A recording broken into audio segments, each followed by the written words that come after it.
This is Leisha Holmes, and I'm your host on the Recruiters Recruitment podcast. And I cannot tell you how excited I am to welcome to our global community today somebody that I've been a girl fan of for about, I'd say, at least 4 or 5 years.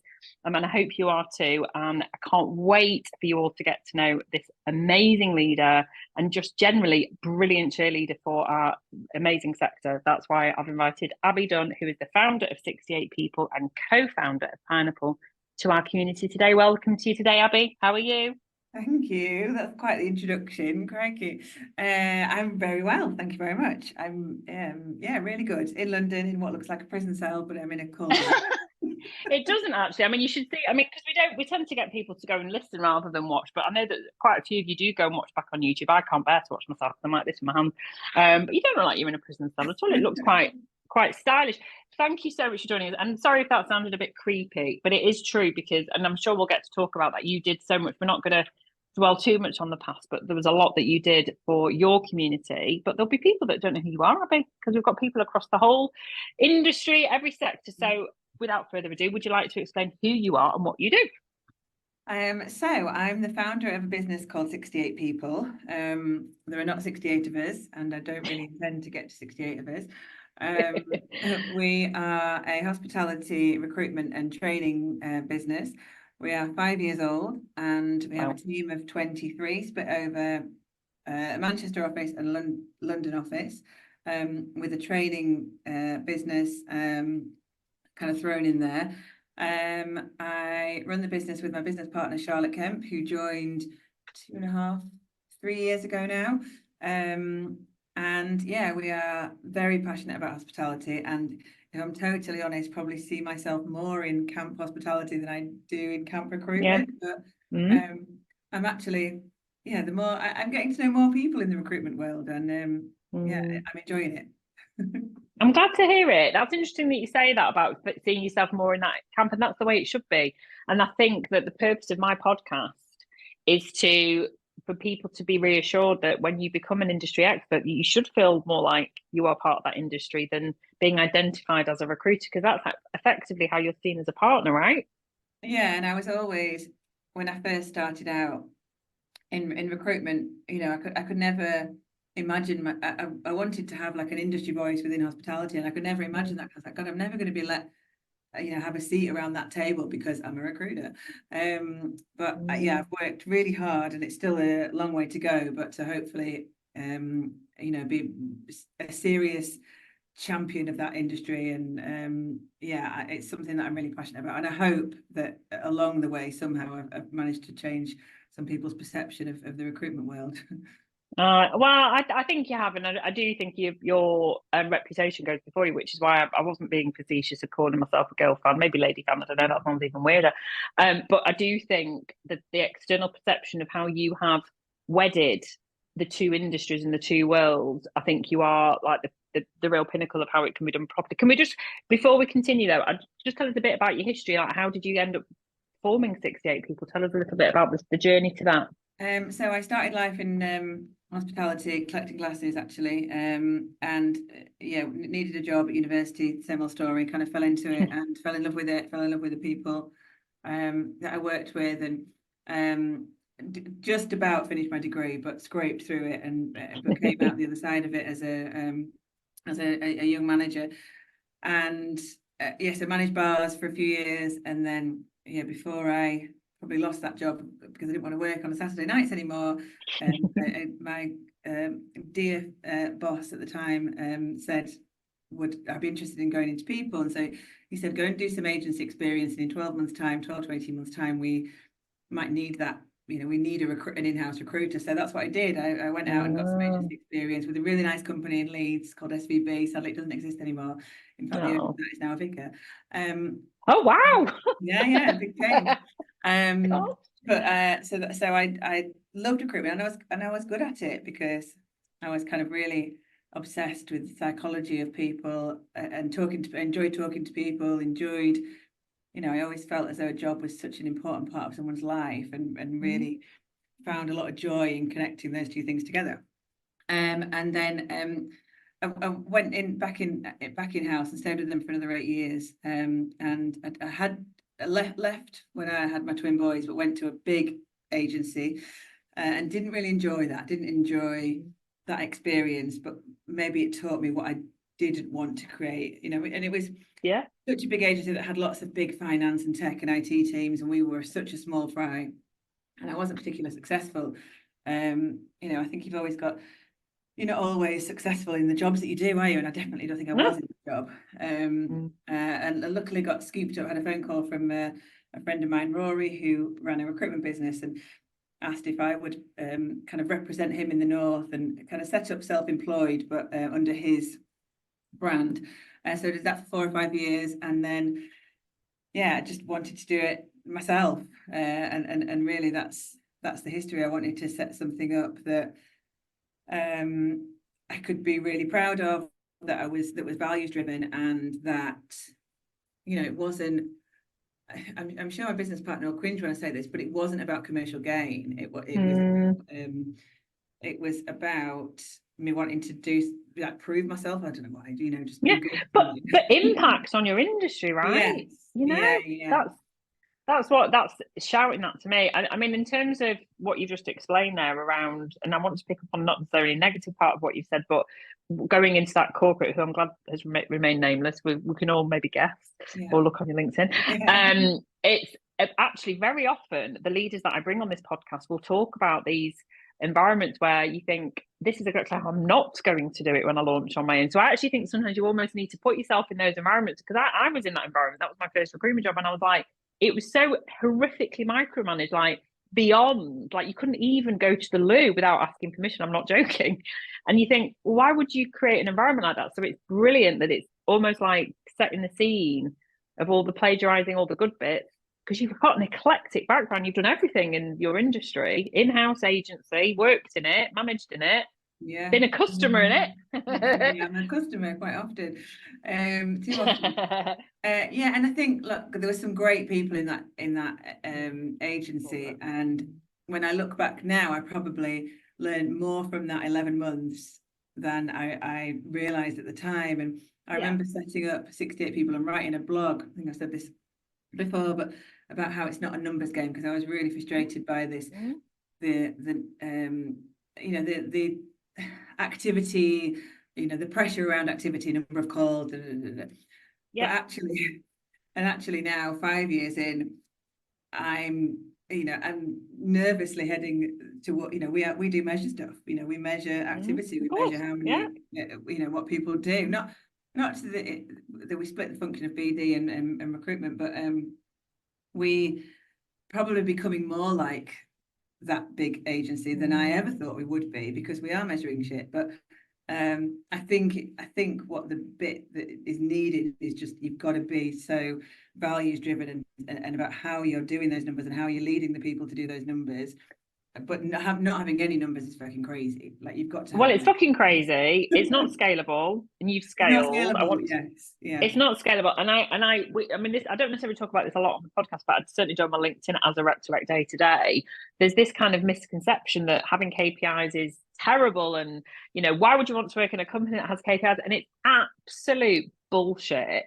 Because we all have to be measured by something. For me, the key word that you said there was the why and the how. Why are we measuring and how are we measuring is actually the reason why you've got, you know, that you've got success in your business. And I think it's when you and I've worked in those environments where it wasn't explained, it was numbers for numbers' sake. It wasn't as a ratio, it wasn't quality driven, it wasn't quantitative, it was just, well, everybody just has to make 50 calls a day. We don't care who the two. And like, you're too far away. You're too far away from the person that made that original decision at that point. You're just doing it. It's nuances within your sector. So I think it's really refreshing to hear that. And I'm not saying it was an admission, but the fact that you've gone on this learning curve yourself as a recruiter and then as a business owner, that we do need those measures in place. And actually, there's only 3 of us, and we do have measures. We have outcomes led, because ultimately, you know that if you want to hit 15, 20 grand a month, whatever it might be, you're going to need to have 4 or 5 candidates out on an interview. And to get 4 or 5 candidates, you're probably going to need to interview 10 or 15 to deselect however many. So there's always numbers going on. And I think, and I now love the numbers. I've kind of become, and I've got a separate data business on the side, but I'm sure we'll talk about that. But pre that, I started getting really into it, because we can look at, like, if you do more of this, you get more of this, and you know, this is I love talking to the team about ratios, and right, if you just do that, if you just you do less of those, then you know, more of those, and I really enjoy it now, and I never thought I would. So. No, but that's because it was in the wrong. It was done in the wrong way, and I think it's refreshing to talk about it, because our audience is definitely split between recruiters on their first journey. You know, we get so many that are trying to learn. You know, this is self-development all going on podcasts, and that will probably be quite reassuring, because a lot of them will message me and be like, you know, I'm in a micromanagement, like, yeah, but you kind of need to be in your first job. But it's the why and the how. Is it explained to you why you're being asked to do 50 sales calls a week or whatever it might be? So I think that will really resonate with a lot of people. And I mean, you referred there to is Pineapple your data company then? So it's within the hospitality sector, not recruitment linked. Okay. That's a project that I was approached by Philip Eales, who was the founder of Honest Burgers. So he's was going down a kind of nerdy route about people data and benchmarking data in hospitality, and somehow picked up the phone to me, and probably quite quickly realised I was an equal nerd. So I love it now, and it's benchmarking in the hospitality sector. So it's been able to, I think for the first time, been able to see within operators, okay, is my employee turnover, I mean, what is the right number to have? Everybody's so closed. It's a closed book in the sector about what is your employee turnover number, or what is your less than 12-week turnover, or what's your right. Okay, so it's all about attrition versus retention. And so leaders are asked directly in conferences about, you know, their metrics, and they don't talk about so they don't know, or they don't, or they're guarded. They a bit of both, but mainly they do know, and they're guarded because they don't know what good looks like. So we're trying to solve that problem. But that's been another enjoyable data project. Exciting. Who knew I'd be into data? I lead with very exciting. What about data on things like diversity and inclusion? Where's that on that's on the plan for the April report. One of the challenges that we've got is it's not a forced field for many operators. So operators have got a lot of part data, but we're working on that. Great. But this is it. That's so exciting to hear, because you're at the start of something that is actually going to have an impact, which is what we talked about, that word before, on the people working in your industry, and actually ergo could therefore be for recruitment as well. But we need to understand. You've got I think a lot of recruiters undersell themselves. They've got a really unique viewing platform over lots of people within their sector, and very few people have that. Very few people can say this is working well for this client, this is and to have that angle is really powerful. And I suppose as a business we've used that quite well to enable us to be able to communicate with our sector and say, look, this is what people are doing, this is what best practice looks like, this is, we've seen this example when it goes to shit, and using that to help operators. And so I suppose it's leveraging your expertise.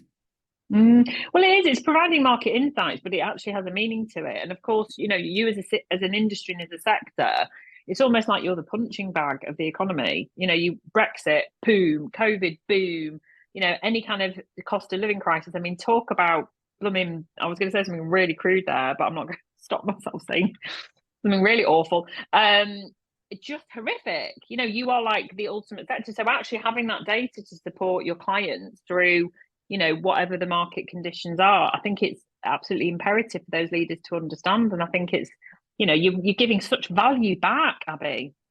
Yeah, definitely. And it's felt, we've often thought about kind of doing salary benchmarking and all that, and the businesses are very separate, but it feels as though we're just having better conversations now as a result of and any recruitment business can do this, can't they? Because they've just got to create a bloody job form and ask their clients to fill my gosh, all the time. Well, I mean, that obviously for us as Rec to Rex, it's commission, benefits, salaries. That's it. More and more people are starting to ask around things like maternity and paternity benefits, and that's all great. These things do take time, but I think it's for you to set yourself apart as an industry expert in recruitment. If you're listening now, these are the sorts of questions you should be asking your clients and your candidates to understand what the expectations are and to see what knowledge people actually have and prepare to share. But that's the only way that we can improve conditions for people. And I think it's really clever. because it has definitely set you apart. There's no question about it, and that's why you're Accidental. regarded. It was accidental for sure, but yeah, it's Yeah, but aren't all these things best done accidentally? I want to return the conversation to what we were talking actually about off camera, because I think for so many leaders that do listen, one of the biggest headaches they have and the greatest challenge they will have is attracting, retaining, and training their new talent pool.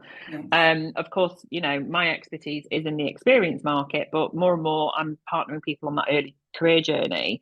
And I'd like to think that we've moved away from this, you know, Red Brick University, you know, nonsense, because of course having a degree is without a shadow of a doubt a privilege. I don't know if you know how much it costs for them to go and do that now. So I've always subscribed to the fact that hospitality is brutal. It gives you amazing lives. Because my two daughters, as I said to you off camera, they're 16 and 19, and they're both working full-time in hospitality, in the way that they've bloomed in a year with their social skills. And I think it's a remarkable sector. So if you had an audience now of just one leader, a recruitment leader now, thinking we're really struggling to bring new recruiters in, why do you think that they should look at people from hospitality and leisure for, as opposed to your traditional graduate sales, B2B? Yeah, well, I think it is that resilience piece. Like, there's not many jobs.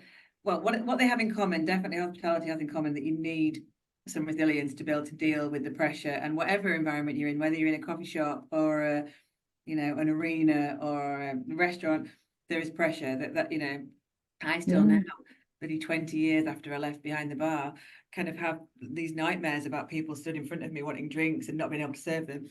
Oh, awful. Yeah, God bless you. I think I've admitted that before. But they and so but it definitely enables you to deal with shit better, you know. And I think recruitment is, you know, we've probably got quite a long lead time, break-even point as far as our expectations of our rookies. But I think there is an expectation in the sector for people to perform very quickly, and so that resilience is needed. And people in hospitality talk quite openly and honestly and directly to each other, and that again sits in quite well in a recruitment type market. And plus being, you know, the empathy around being able to deal with lots of different types of customers and their complaints, because there are them, fits well with candidates and clients and just general confidence. So we've certainly taken all our talent consultants from the industry.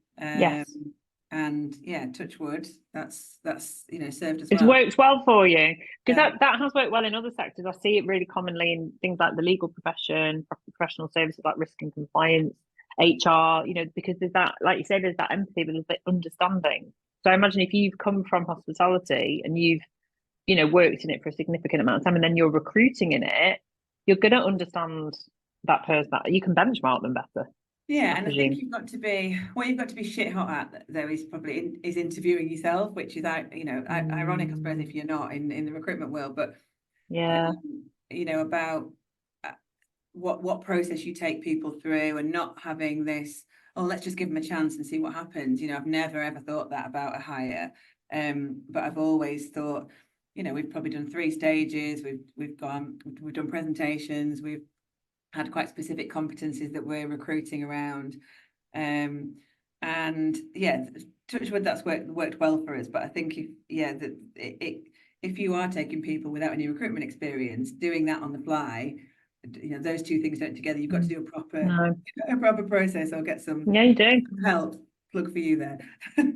Well, absolutely. Well, no, absolutely. I mean, you know, I was trying to be not too cheesy about it, but I think it's really accurate what you've said. And I think, you know, for me, it isn't just the resilience, the fortitude, it's the adaptability. You have to think on your feet. You know, you can be thinking, I'm doing this shift today, and it's pace, it's, you know, problem solving, solution finding, you know, and, you know, really sometimes dealing with absolute wankers. And, you know, I think you're never in a recruitment job going to deal with anyone as severely as you are when you've got some arsehole saying they're not paying for their food because it was not quite hot enough. You know, that's never going to happen in a business scenario. I wouldn't, not as severely. So I think it's a brilliant sector. So what would, therefore, flipping it, if someone is listening who, I mean, we do get people from out of sector listening, which is wonderful, because obviously we're on all the channels. If someone's trying to get into recruitment from hospitality or leisure, or you know, maybe even retail, actually, because I think it applies to retail too. What would the one bit of advice be for them to make themselves stand out to someone like you, to say, I want to get into recruitment? what do I need to do I to think if improve myself? somebody is saying that in the first place, they want to get into recruitment, they need to understand why, because it's very bold to say, I want to get, not, I haven't come across loads of people that go, I really want to do recruitment. So it's a bold statement, and I think you've got to be able to back that up and say, right, okay, well, why, what is it about it? And if that answer is money, for me, that wouldn't, but I also want more thought than I want to help people. I think you've got to be really clear on why you want to do it, what career that you think that's going to give you, and what skills and behaviors you think you've got inherently that make a good recruiter. So understanding what a good recruiter looks like, and nobody's got any excuse about not being able to answer these kind of questions really well, because you can just Google them. And well, you can go on TikTok and it's all there for you. There's so many people that have Yeah. that have clearly so much time on their hands to do all these videos, because I haven't, but they're amazing. I go and watch them sometimes. Oh my God, can I just say the two things that you just said are the two biggest eye rolls from me. And I'm sorry if I've ever done an eye roll at you if you're listening, but if you say money and not anything else, and if you say because I want to help people and not anything else, I think those reasons with other reasons are absolutely valid.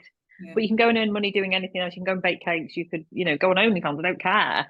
But that's not the reason that you're going to endure in a really challenging market. And I think the word meritocracy needs to be in your vocabulary, because that's, if you really understand what meritocracy is, you'll see that's why it's an attractive career proposition. I'm actually seeing more and more people wanting recruitment. It's really lovely that it's seen as a destination industry now, which is what I'm here for. That's why the podcast that is good. exists. Yeah. It's done us all right, hasn't it? Definitely. And I think I was a bit ashamed to say what I did at first, I have to be honest, but I'm less and less so now. Good. Yeah, but that's because you've done, and when I think about the people that I asked to come on, particularly people like yourself that I've admired from afar for a long time, it's because you are doing things in your industry. You're not just a recruiter, and I think that's where we can make a real difference and have an impact. And it isn't just words or nonsense or words on the wall. It's actually having a meaningful impact on your industry. And I think that's really, really great advice. So I think if you are listening to this and you're in your early career, we're not being disingenuous saying you shouldn't say money or I want to help people, because those things definitely should have an undercurrent, but it has to have a lot more to it. And I think you need to go and do, I think there's no excuse anymore. Before we go, Abi, we're all consumers listening here. We're all human beings as well. And we need to do everything we can to support the hospitality industry, particularly the owner managed brands. So what message would you like to send out that we can do as business owners, but also as recruiters, to help your amazing industry as consumers? Well, I would immediately say go local and go independent. As a start there, the guys that are struggling the most in terms of food costs and energy prices. I always might think about hospitality and just think, God, all the fucking best things happen in hospitality, don't they? Whether it's birthdays, or celebrations or dates or whatever it is. It's literally those conversations, the best things happen in all different types of hospitality. So, and it's a challenging market at the moment. So if you're, it's so much more fun going out somewhere than it is sitting at home, I think, as well. That I've got two teenagers, and I want them to be out and, kind of in those environments, because otherwise I'm conscious that they're at home. They want to go. They just want to sit in the room, and I want to get them out into the world. And hospitality is one way to be doing that. But it's a difficult time for the sector. So whatever you can do, and go and support, especially independent local businesses. I'd just like to say that, and because my daughters are both in hospitality, please tip. Yes, definitely. It's I can't tell you what it does to them. And now when I go out, particularly with my younger one, because I think because my older daughter works for a chain, I'm not sure where they stand with the tip distribution, but because my youngest works for an independent, which or if you follow me on Instagram, you'll know exactly who it is. It's very pink, called Hearts for Homes. It's amazing. But when we go out now, the two of us, she's the first one to get her purse out and give a tip. It's amazing how it changes, because you realise. But what I don't enjoy is the kind of pressure to tip for shit service. Like there's a lot of that around. I think it is giving great service is a skill, and again that probably links into recruitment and those competencies that you look for in recruitment. But I'm loath to tip somebody who's not been great, or not because I'm very understanding as to whether they've been trained properly, etc. Exactly. Can't smile, or somebody who's just moody. and makes you feel a bit shit, then they don't deserve a tip. Oh no, I agree, but I also think it's a two-way dialogue. And I've not necessarily, not nobody I know, I don't think, but if I've been out and I've seen people just, they're on the phones, they're not engaging with that person serving them, they're literally treating them like a server. And I just think, well, you've been a really terrible customer, actually. You've not engaged, you've not eaten your food. So I think we all have a responsibility to actually just be kind and be respectful. Definitely. And you never know what's going on, and it's a difficult job. And I think it really is. when I see customers engaging with young hospitalitarians, I think that's so lovely, because that's what they, that you're really helping them kind of grow and develop by engaging with them. When people are, the worst possible thing is to be rude to somebody, and I might not want to tip. I probably still do, but I'm never ever rude to anybody in hospitality. No, because like you just said there, as human beings, you don't know what's going on in someone's life. And I'm really pleased I asked you that question, actually, because I think we all have responsibility. The VAT needs to be reduced. I don't know if anybody knows anybody down at number 10, but sort it out. Shout out to Sasha Lord, who is the god of Manchester, as we all know. But just please go and eat out locally, shop locally. You don't need to go into a Starbucks. Just go down to your local cafe, and share their stuff on Insta, share their stuff on LinkedIn if you can. Just let's do more to support this amazing community, because let's face it, this could be our future talent pool recruiters. Abi, I knew you'd be amazing. I'm so grateful to you. Thank you for having me. Sorry, I don't know if I waffled on. I hope not too much. Not at all. No, not at all. You're just an absolute dream, and I think you're really inspiring to so many people, because you keep it real, and you've done so much during your 5 years in business. So I can't wait to see what happens next. So thank you for joining us on the Recruitment Podcast. Thank you.